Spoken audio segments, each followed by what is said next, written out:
বিদ্যে বোঝাই বাবুমশাই চড়ি শখের বটে।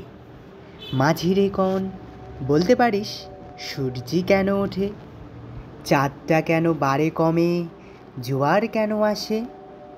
বৃদ্ধ মাঝি অবাক হয়ে ফেল ফেলিয়ে হাসে। বাবু বলেন, সারা জনম মরলি রে তুই খাটি, জ্ঞান বিনা তোর জীবনটা যে চারি আনাই মাটি। খানিক বাদে কহেন বাবু, বল তো দেখি ভেবে, নদীর ধারা কেমনে আসে পাহাড় হতে নেবে? বল তো কেন লবণ পড়া সাগর ভরা পানি? মাঝি সে কয়, আরে মশাই অত কি আর জানি।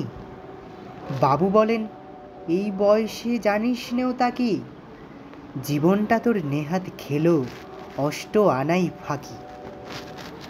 আবার ভেবে কহেন বাবু, বল তো রে বুড়ো, কেন এমন নীল দেখা যায় ওই আকাশের চূড়ো?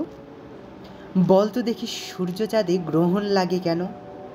বৃদ্ধ বলে, আমায় কেন লজ্জা দেছেন হেন? বাবু বলেন, বলবো কি আর, বলবো তোরে কি তা, দেখছি এখন জীবনটা তোর 12 আনাই বৃথা। খানিক বাদে ঝড় উঠেছে, ঢেউ উঠেছে ফুলে, বাবু দেখেন নৌকোখানি ডুবলো বুঝি দুলে। মাঝিরে কন, এ কি আপদ ওরে ও ভাই মাঝি, ডুবলো নাকি নৌকো এবার, মরবো নাকি আজি?